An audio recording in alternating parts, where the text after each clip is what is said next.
Maasim. Et une des grandes preuves de la Hashgachat, de la providence individuelle pour l'homme, c'est Mida Keneged Mida. C'est quoi Mida Keneged Mida? Je me comporte avec toi, nous dit Akadosh Baruch Hu, comme toi tu te comportes avec moi. Donc ça c'est de la Hashgacha particulière. Providence particulière, c'est l'effet miroir. Et ça c'est uniquement pour l'homme. La seule créature qui a droit à Mida Keneged Mida, c'est l'homme. Et on comprend maintenant que le Mida Keneged Mida ne vient pas, entre guillemets, d'Akadosh Baruch Hu, mais ça vient de l'homme. Ça vient de l'homme peut soit agir, soit s'abstenir d'agir. Et dans les deux sens. Ça peut être soit mitzvat assez. Donc une mitzvat assez, on te dit, mets tes tefilines. Tu ne mets pas tes tefilines. Le fait de t'abstenir de mettre les tefilines, ce n'est pas un acte neutre. C'est quelque chose que tu ne fais pas. Et ça aussi, ça va... Donc tu auras aussi Mida Keneged Mida. Et le fait aussi d'avoir envie de faire un acte interdit, donc de transgresser un lave et de ne pas le faire, ça aussi, c'est pas un acte neutre. Et là, il va se mettre en place le Mida Keneged Mida. Et c'est il n'y a que l'homme qui a droit à cette conduite-là. Et comme on disait, un animal, même si un animal peut parfois faire des actes répréhensibles, par exemple, un animal peut tuer quelqu'un, par exemple, un lion qui dévore un homme, le lion ne va pas être jugé, il ne va pas avoir une hashgacha pratique comme pour avoir un homme qui tuerait un autre homme, d'accord? Et d'ailleurs, on voit que après, quand Noach est sorti de la Teva, après le Maboul, c'est Akadosh Baruch Hu qui a dit attention, vous ne devez pas tuer les autres hommes. Les animaux n'ont pas été prévenus de ça. Donc on voit qu'il y a une particularité de l'homme. Ok. Et le Mida Keneged Mida, nous dit le Ramchal, c'est Kfi ma chez Gremou lahem Maasem. On va non pas nous juger, on n'est pas en train de parler de jugement, là on est en train de parler de Hashgacha, de providence d'Akadosh Baruch Hu, l'opachot velo yoter. C'est parfaitement exact et sans aucun dépassement. Donc déjà on voit que le principe de justice, tout ce qu'on va voir chez l'homme, que ce soit sur l'humanité ou sur le prat ou sur l'individu, il n'y a pas d'injustice. D'accord? Et c'est ce dont on parlait ce matin. Des fois, on peut voir des événements, même à l'échelle mondiale, qui peuvent nous paraître injustes. Ou quelqu'un peut voir quelque chose qui va se passer pour lui, et ça va lui paraître injuste. Ça fait partie des bases de la Emouna, c'est qu'il y a une hashgacha millimétrée, et ce que nous dit le Ramchal, c'est l'opachot velo yoter. Il n'y a aucun dépassement, c'est Akadosh Baruch Hu qui gère, donc il n'y a pas d'erreur. Et on sait que Yov, on connaît tous Yov, dans Maseret Bava Batra, à la fin du premier Pérec, on rapporte que Yov a eu beaucoup de souffrance. Il y a un moment, Akadosh Baruch Hu, il s'est plaint à Akadosh Baruch Hu, il a dit à Akadosh Baruch Hu, regarde, est-ce que tu n'aurais pas fait une erreur, hein? Parce que mon nom, il s'écrit Yov, Aleph, Yud, Vav, Bet. Est-ce que tu es sûr que tu n'as pas confondu entre Yov et Oyev? Tu es sûr que tu n'as pas inversé une lettre parce que Oyev, c'est écrit Aleph, Vav, Yud, Bet. Akadosh Baruch Hu lui répond, il dit, mais comment tu peux penser que j'ai confondu? C'est un tzaddik, Yov? Oui, c'est un tzaddik. Akadosh Baruch Hu lui dit, tu sais que s'il y a un poil qui pousse à un endroit où il ne doit pas pousser, alors l'homme ne peut pas survivre. Est-ce que tu sais que s'il y a une goutte de pluie, vous avez déjà regardé la pluie tomber? S'il y a une goutte de pluie qui touche l'autre, alors le monde est détruit. Et il lui dit, et tu crois que je peux confondre Yov et Oyev? Tu crois que je peux confondre ça? Donc tout est millimétré. Et c'est un miracle, les gouttes de pluie, elles tombent toutes. Bon, quand elles tombent, elles peuvent se toucher après, mais quand elles tombent, elles sont toutes différentes. Akadosh Baruch Hu, il dit, s'il y a une goutte qui touche l'autre, le monde est détruit. Tu crois que je peux confondre? Tu crois que je peux confondre entre Yov et Oyev? Donc tout ce qu'on voit, nous, quand on ne comprend pas les événements, c'est un manque de compréhension. Mais la Hashgacha, elle est l'opachot velo yoter. C'est exactement, tout est millimétré, tout est exact, il n'y a aucune injustice. C'est Akadosh Baruch Hu, il est émet. Et le émet, c'est-à-dire que tout est exact et tout tombe pile. Quand est-ce qu'on va comprendre? À la fin. Quand on va ouvrir les yeux, on va faire voilà, ça, tout était. Et qu'est-ce qu'on va faire? On va applaudir à Akadosh Baruch Hu. On va dire Ainus Mechim. À la fin des temps, on va être heureux, on va être content parce qu'on va tout comprendre. Et on sait qu'il n'y a pas de plus grande joie. C'est quoi la plus grande joie? La compréhension. Hmm. La compréhension. Il n'y a pas de plus grande joie que quand on nous enlève un doute. Ah. Même quand on te pose une question. Hein, on te pose une question et tu n'as pas la réponse. Et quand on te donne la réponse, tu es dans une simcha extraordinaire. Pourquoi? Parce qu'on t'a enlevé un safek. Et la plus grande joie pour un homme, c'est qu'on lui enlève un doute. Et donc quand ce doute va se lever, toutes les choses qu'on ne comprend pas, quand Kadosh Baruch Hu, à la fin des temps, va nous ouvrir les yeux, alors il nous smechim, on va être heureux. Parce qu'on va tout comprendre, on va dire, ah, mais ça aussi c'était pour le bien, et ça aussi, et ça aussi, et ça aussi. Nous aujourd'hui, on doit étudier ces textes-là pour dire la providence d'Akadosh Baruch Hu, la Hashgacha, pour l'homme, est exactement millimétrée, l'opachot velo yoter. C'est exactement proportionnel à nos actes. Et parfois, il peut y avoir des actes dont on ne comprend pas la portée. Comment? Le chesed, c'est pas en fonction de nos actes. Le chesed, oui, c'est pas en fonction de nos actes. Tout est chesed d'Akadosh Baruch Hu. Mais nous, Akadosh Baruch Hu s'occupe de nous, mida keneged mida, pour qu'on puisse avancer aussi. Merci beaucoup. Pour qu'on puisse avancer, pour qu'on puisse comprendre. C'est pas la roulette russe. C'est pas par hasard il nous est arrivé ça. Ou par hasard il nous est arrivé ci. Et le chesed, c'est pas conditionné aux actions, on est d'accord. Tout est chesed. Oui. Tout est chesed, d'accord. Mais le chesed en soi, c'est pas conditionné par rapport au mérite ou aux actions. Parce que l'existence même est un chesed. Chaque seconde, on dit Amechadej betuvo becholiam, t'as vu de Maaseh Bereshit. À chaque instant, Akadosh Baruch Hu renouvelle le monde, donc c'est du chesed. Mais après, il y a Sachar ve'onesh, le mérite, la récompense, et le onesh, la punition, si la personne ne se comporte pas bien, et si le monde aussi ne se comporte pas bien. Et là, ça nous amène à la deuxième partie, si vous voulez prendre dans les mots, Bemikre amin aenoshi baolam azeh. Là, on doit revenir au but de la création du monde. On a expliqué au début que le but de la création du min aenoshi, donc de l'espèce humaine, c'est pour mériter et arriver au Tov Amiti. Et quel est le Tov Amiti? C'est quoi le bien, le vrai et le seul bien? Idabkut Boïd Barach le Olam Haba. C'est être collé à Kadosh Baruch Hu dans le Olam Haba. Donc dans le Olam Hazé, on ressent des moments où on sent qu'on est proche d'Akadosh Baruch Hu, et on sent que quand on est proche d'Akadosh Baruch Hu, on sent qu'on est dans le Tov, n'est-ce pas? Pendant les Moadim, pourquoi on est tellement bien? Parce que Akadosh Baruch Hu nous rapproche. Nous, on fait l'effort de se rapprocher, et Akadosh Baruch Hu nous rapproche. Pourquoi à Kippour, on se sent comme des malachim? Parce que Akadosh Baruch Hu, il enlève les mechitzot, voilà exactement, il enlève les mechitzot, et donc il nous rapproche, et là, on se sent dans une élévation extraordinaire. Et on sent que là, à ce moment-là, c'est le Tov Amiti à la Neila, on sent que c'est le Tov. On sent qu'on est bien, et chaque âme juive, elle sent qu'elle est proche de sa source, et ça, c'est le Tov Amiti. Mais dans ce Olam, dans ce monde-ci, on ne peut pas arriver à la Shlemut, on ne peut pas arriver à la perfection au Tov Amiti. Le Tov Amiti, aussi bien sur le plan individuel que collectif, c'est être collé à Kadosh Baruch Hu dans le Olam Haba. Et attention, le Olam Haba, c'est après Triat HaMetim. On a déjà expliqué qu'il y a Olam Hazé, il y a Olam HaNeshamot, il y a Yemot HaMashiach, et après Yemot HaMashiach, Kadosh Baruch Hu va, on ne va pas dire détruire le monde, il va enlever le monde, et après il va refaire le monde, recréer le monde, et ça c'est le Olam Haba, où le corps et l'âme vont se retrouver. Ok. Et ça, le Tov Amiti, c'est Idabkut Boïd Bar l'Olam Haba, Venimsa, la fin de toutes les pérégrinations, c'est la Menoucha dans le Olam Haba.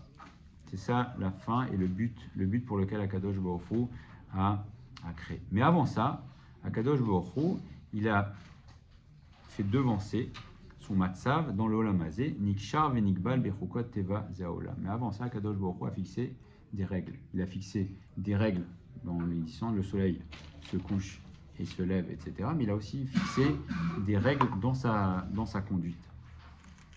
Pour que ce soit une préparation pour arriver au tachlit, donc au but que Akadosh Baruch Hu a fixé.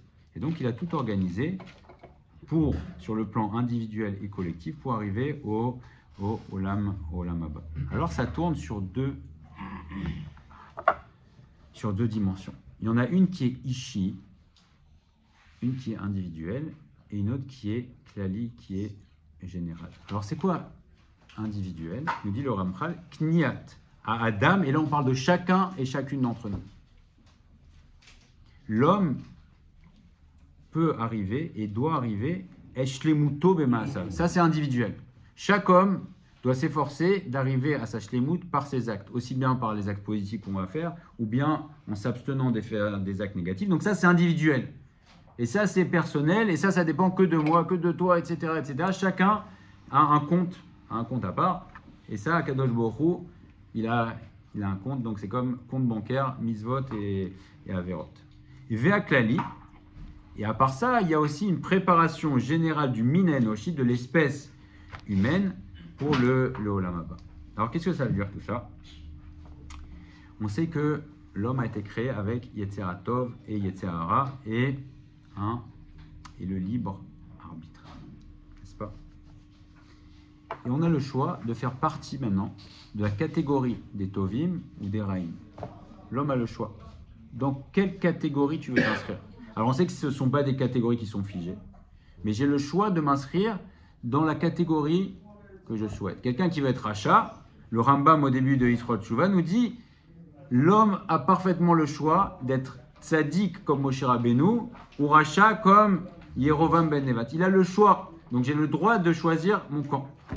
Est-ce que je vais être dans le Tov ou dans le Ra? Alors est-ce qu'on peut être dans le Tov absolu ou dans le Ra absolu? Le Rambam nous dit que même si on ne peut pas devenir comme Moshe Rabbeinu, alors un homme peut, par ses maasim, progresser, et à chaque instant choisir de tendre vers le bien. Et ça, c'est un choix, personnel. Et à la fin, qu'est-ce qui va se passer? Akadosh Baruch Hu va réunir à la fin des temps, c'est quoi le Olam Haba? C'est que les Tovim, ceux qui ont fait les bons choix, qui se sont inscrits dans la catégorie des bons, ils vont être regroupés à la fin des temps, donc dans l'Olam Haba, et il va faire comme une communauté des Tovim. Et les Raïm, ceux qui n'ont pas fait le bon choix, seront exclus du Olam Haba. Donc quoi, anéanti? Oui, c'est ça. Ceux qui ont choisi, et on va voir, on va mettre les nuances, mais en tout cas, savoir que le but, quand on dit En lo chelek l'Olam Haba, qu'est-ce que ça veut dire En lo chelek l'Olam Haba? C'est si c'est tellement inscrit dans le mal que il a été exclu du Olam Haba. Alors on va voir que d'un autre côté on dit Ve'amer Kulam Tzadikim, n'est-ce pas? L'homme Israël, on dit qu'on est tous Tzadikim. C'est exceptionnel d'être exclu du Olam Haba, mais ça existe. Comment? Comment? Voilà, et d'un autre côté on dit Kol Israël Yashlaim Chelek L'Olam Haba, mais d'un autre côté, le début du Perek Chelek de Sanhedrin, c'est voici ceux qui n'ont pas Chelek L'Olam Haba. Alors, Kol Israël, comment? Il y a la place, mais il faut aller voilà, il faut aller chercher sa place dans le Olam Haba. Sur la définition d'abord de Tzadik Racha, c'est-à-dire qu'en fait, c'est un statut, mais il y a des milliards de nuances. C'est-à-dire que tu peux être Racha sur un sujet et Tzadik sur d'autres. Certes. C'est pas blanc. Il y a Racha Gamour aussi. C'est vrai. Non, mais tu commences à dire, on n'est pas tous. Ouais, mais il y a aussi, pas dans la rectitude. il y a aussi le type qui abandonne le combat et qui se dit voilà, j'essaie même plus de rien, je veux rien savoir, je me C'est une lâche. question qui revient souvent. Nous, on parle des principes. Après, c'est effectivement qu'il y a une infinité de nuances.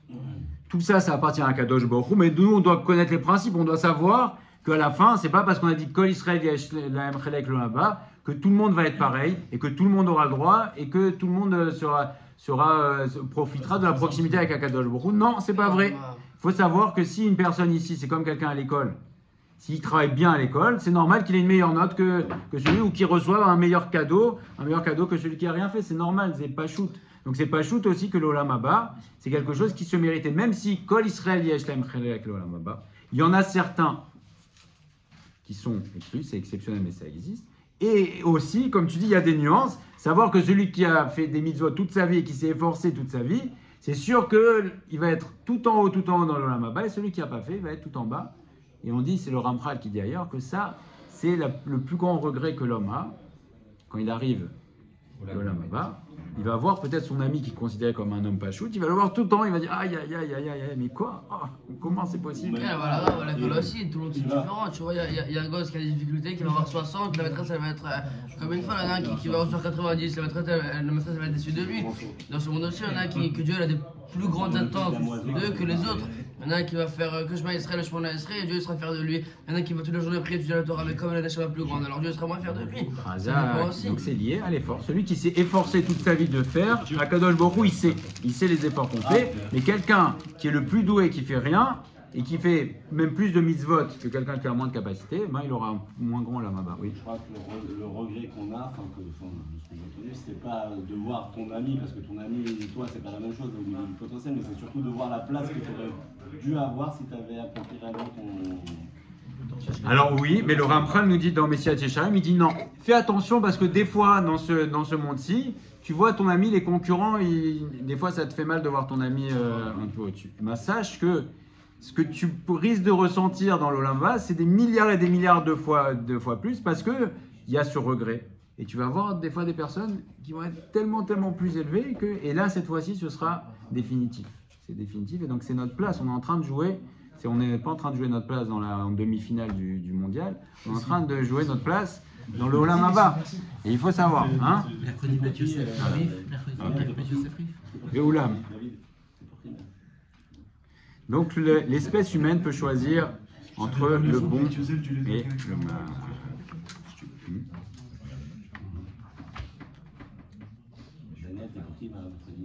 Alors comment ça va se passer? Akadosh Baruch Hu va séparer les choses. On a bien compris qu'il y a la notion de Sachar et la notion de Onesh, n'est-ce pas? Sachar, c'est la récompense. Et Onesh, c'est même si on n'aime pas ce mot, la punition, mais on comprend, c'est un mot qu'on comprend. Voilà. Celui qui se comporte bien, il y a le Sahara. Celui qui ne se comporte pas bien, il devra rendre des comptes.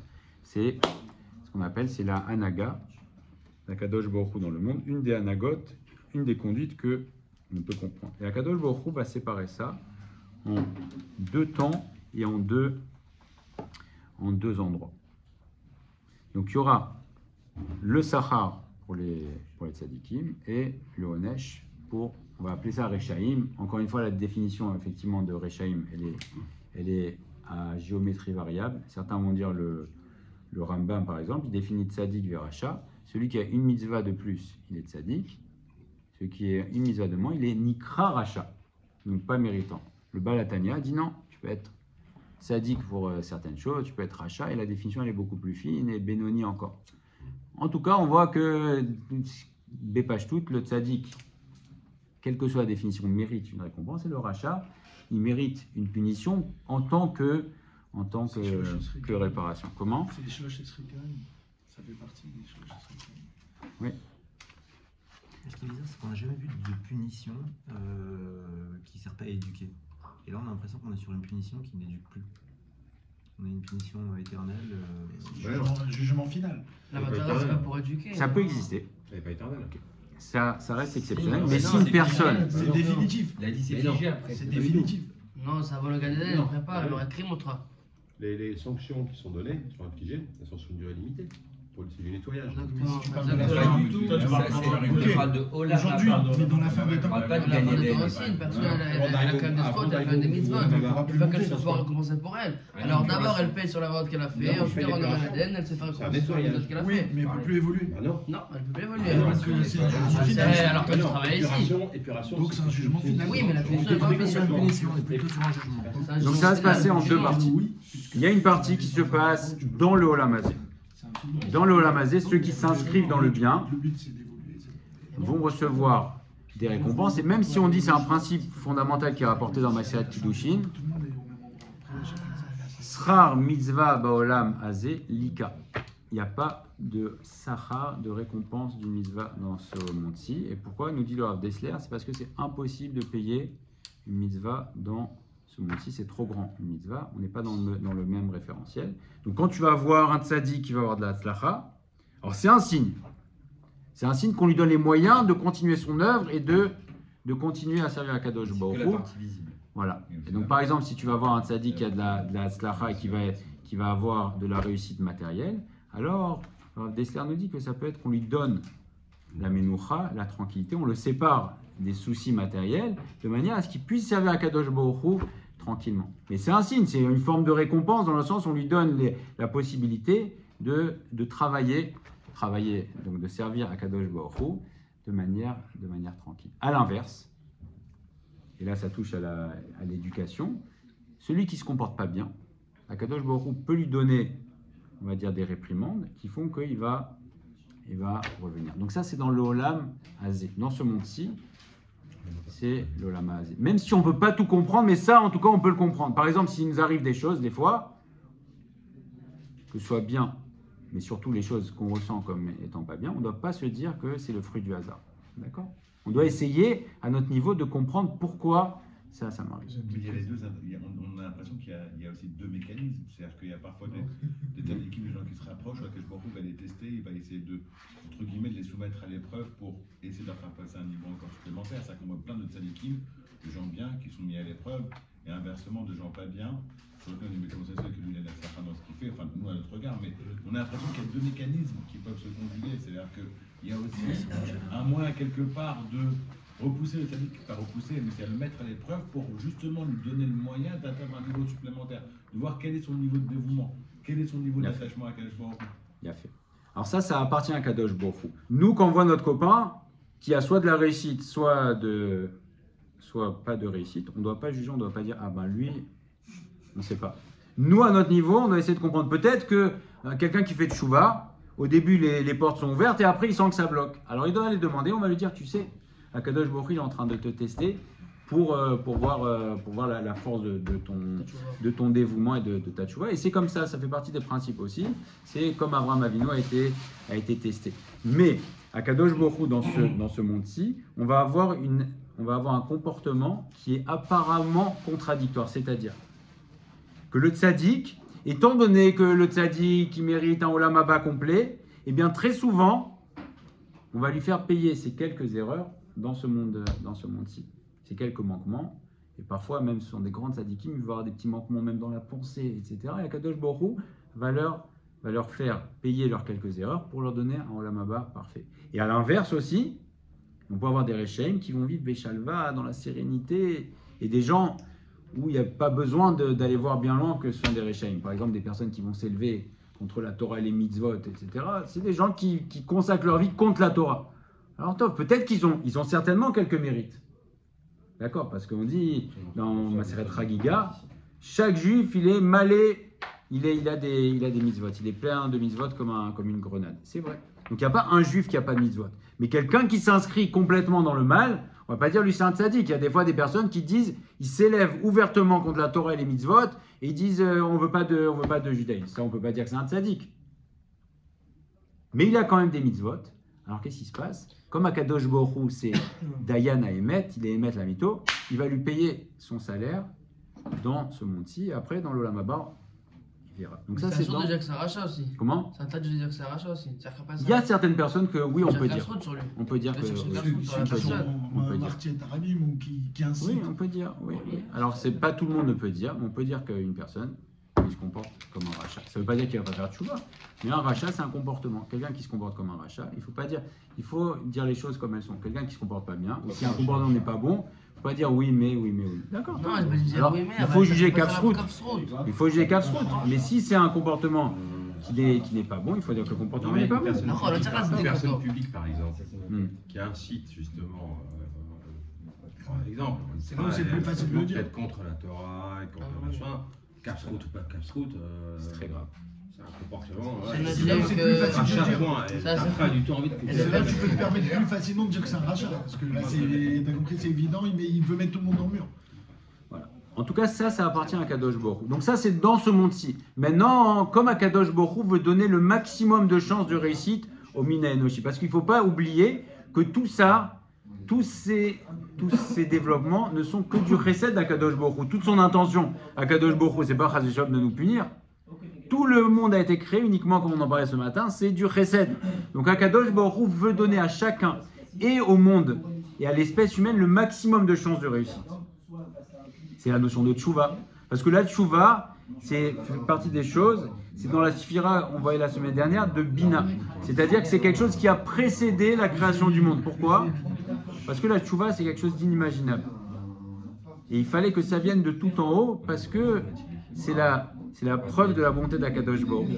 Il a créé, avant de créer le monde, avant de créer l'homme, il a donné la possibilité de réparer. Donc Akadosh Baruch Hu donne le maximum de possibilités. Au tzaddik, Celui qui suit la bonne voie, Akadosh Baruch Hu va lui dire, bon, tes quelques erreurs, je t'ai fait payer ici. Celui, on va dire, le rachat qui s'inscrit dans le mal volontairement, Akadosh Baruch Hu, il va lui payer ces quelques mitzvot pour... Solde de tout compte. Voilà, solde de tout compte. Et là, on voit que c'est une situation grave, n'est-ce pas? Voilà, maintenant, il y a encore une chance. C'est celui qui a une majorité de mal, ou qui n'a pas fait suffisamment de mitzvot, et donc qui arrive à la fin de sa vie dans l'Olam Hazé, il arrive avec une majorité de Averot. Alors que fait Akadosh Baruch Hu, et ça aussi c'est un chesed, il fait passer par le Geinam. Le Geinam, c'est une purification, c'est une souffrance pour l'âme, pour après mériter le Gilgul aussi. Alors il y a le Gilgul également. Le Gilgul, il y a différentes raisons pour le Gilgul. C'est soit parce qu'on n'a pas réalisé toutes les mitzvot assez, parce que chaque âme doit réaliser toutes les mitzvot, les 248 mitzvot assez. Ou bien c'est parce qu'il y a eu une transgression d'une mitzvah lota assez, et donc ça va être... Et savoir que le Gilgul c'est pire que le Geinam. Parce que le Gilgul c'est une très grande souffrance pour la Neshama, parce qu'elle remonte, et là on lui dit, allez, redescends. Ça c'est le vrai Gilgul. Après il y a d'autres types de Gilgulim, mais le Gilgul qui fait une descente dans le monde de nouveau, c'est une grande souffrance pour la Neshama. Comment? On est tous des Gilgulim, on ne s'en rend pas compte. Nous on se rend pas compte, mais la Neshama se rend compte. La Neshama, ouais. Elle se rend compte, elle veut pas, c'est-à-dire qu'on lui dit redescends, elle dit non, je veux pas redescendre, elle dit si. Alors le Geinam c'est une purification. Et ça c'est, donc on voit que il y a trois catégories. Il y a les tzadikim, on va leur faire payer leurs quelques erreurs dans ce Olam Hazé. Il y a on va dire les Rechaim non gmurim. Et encore une fois, on n'est pas là pour faire des catégories, on ne sait pas qui est tzadik, on regarde chacun, on ne sait pas qui est tzadik, qui est rachat, ça appartient à Kadosh Baruch Hu, et on parle de généralité. Comment ça se passe? Il y a les Rechaim, donc ceux qui sont, on va dire, du côté du mal. Alors, ils vont avoir le droit au Geinam pour après aller dans l'Olam Haba. Sachant que dans l'Olam Haba, bien sûr, il y a des niveaux. Oui. Là, tu parles des Rechaim également? Non. Là, on parle des Rechaim lo gmurim. Et après, il y a des Rechaim gmurim, et ça, c'est la pire des situations, qui n'ont même pas le droit au Geinam parce qu'ils se sont tellement inscrits dans le monde, dans le mal, qu'à ce moment-là, ils ont même perdu, et c'est ça qu'on dit En lo chelek le olam haba. Donc, c'est vrai que Kol Israël, et Alpisod, on dit c'est Rav Friedman qui rapporte que Kol Israël, c'est tout l'homme Israël, et Yesh lo chelek le olam haba. Donc il y a un monde qui s'appelle Kol Israël, c'est la racine du Ham Israël, où il n'y a pas de faute. On dit Kulam Tzadikim. Qu'est-ce que ça veut dire Kulam Tzadikim? Si tu prends le klal Israël, tout le klal Israël est Tzadikim. Mais après il y a des individus qui, comment? Oui, le Ham Israël est méritant. Se sortent eux-mêmes du klal Israël, tu crois? Oui, il y a des personnes, si une personne elle s'est inscrite complètement dans le mal, ça arrive, c'est des cas exceptionnels, c'est marqué dans la Gemara. Il y en a quelques-uns, En lahem chelek l'olam haba, ça existe. Ça existe, et là, à ce moment-là, ils vont avoir perdu leur chélek dans l'Olam Haba, leur part dans le... Comment? Rida racontait que c'était une histoire comme ça, pourquoi il discutait avec ses élèves, et qu'il y a un corbeau qui arrive, qui commence à lui parler, et qui leur renvoie il y a 20 ans Rachel. Et en fait, c'était un Gilgul du plus grand rachat de l'histoire. Il voulait qu'il soit libéré par le Rida. En fait, il racontait qu'il était condamné à errer pour l'éternité, à recevoir des coups de bateau, sauf pendant Shabbat. Et en fait, il revenait à son état de Maca, au moment où il y avait l'Avdala. Chaque Avdala, celle-ci parfaite.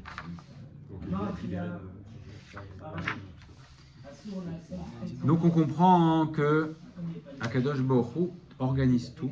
Donc depuis le début, il y a un projet individuel et collectif. Et le but, c'est de créer, ce que nous dit le Ramchal, une communauté des hommes parfaits. C'est-à-dire que, quel que soit le biais de la purification, le but, c'est dans l'Olam Haba, c'est que ceux qui ont été méritants, et ceux qui ont réalisé la réparation qu'on attendait d'eux, que Akadosh Baruch Hu va faire dans l'Olam Haba une communauté des hommes parfaits. Il y aura bien sûr des niveaux. C'est évident qu'un Moshe Rabbeinu ne sera pas au niveau d'un homme pachout, c'est bien évident. On le comprend aussi. C'est pas aller tout le monde au Lamaba, tout le monde est proche. Non, il y aura des niveaux de proximité. Mais en tout cas, c'est le but pour lequel Akadosh Baruch Hu a créé le monde. Et là, on voit que la Hashgacha se met en place, n'est-ce pas? La Hashgacha. On voit qu'il va y avoir, Akadosh Baruch Hu va guider l'espèce humaine dans son ensemble vers ça, mais aussi chacun d'entre nous, puisque on va s'inscrire chacun dans des catégories. Et Akadosh Baruch Hu, par certains, soit par le fait qu'il va nous donner parfois des encouragements, soit par le fait qu'il va nous réveiller. Des fois, on prend une petite claque, on dit ah, qu'est-ce qui se passe? Ça nous réveille. Donc, c'est la Hashgacha d'Akadosh Baruch Hu qui nous oriente pour nous faire revenir. Parce que ce que veut Akadosh Baruch Hu, le but, c'est qu'on est tous Chelek l'Olam Haba. Et un bon Chelek l'Olam Haba, il y aura à la fin, dans l'Olam Haba, une communauté, ce que nous dit le Ramchal, de la Shlemut. Et ça, c'est le but. Ça, c'est le but de la création du monde de Hashem. Chez Niske, de faire partie de l'équipe des gagnants de Hashem.